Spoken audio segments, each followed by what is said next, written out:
Alright, so here we are trying to prove that Q and A are perpendicular, that these two lines will meet at a right angle, and we know that angle 1 and angle 2 are congruent, and that P and Q are parallel to each other. So there's two different ways that I'm going to show here. First, I'm going to say that angle 1 is congruent to angle 2, and by the definition of a linear pair,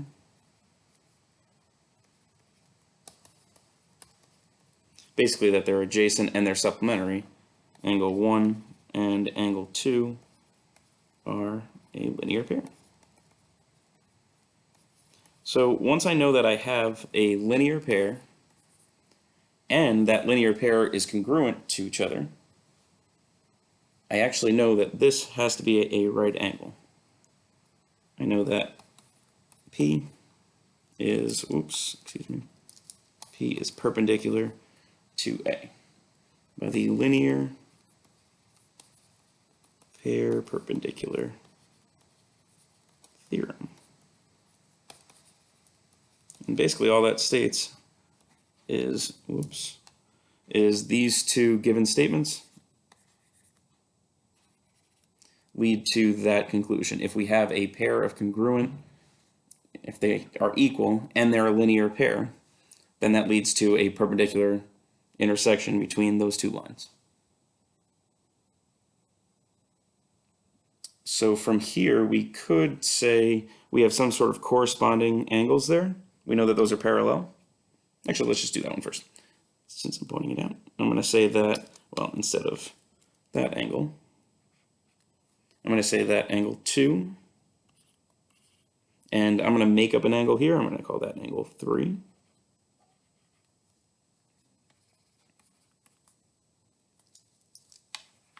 And I can say that those are congruent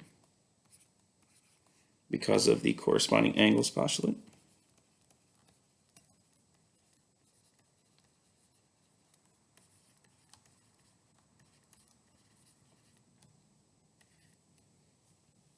And since they're congruent, that means, angle 3 is equal to 90 degrees because all right angles are equal to 90 degrees and congruent.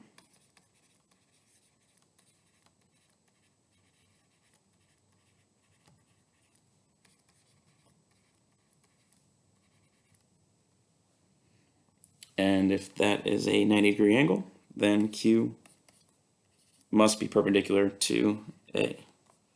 And that's by the definition of perpendicular lines.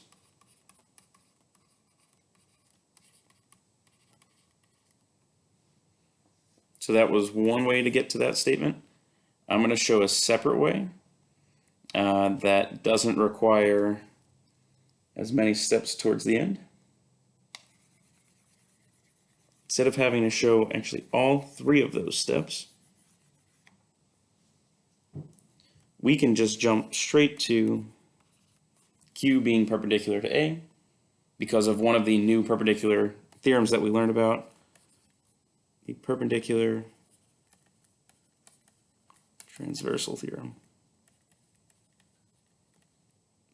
Well, that's not what I meant to do.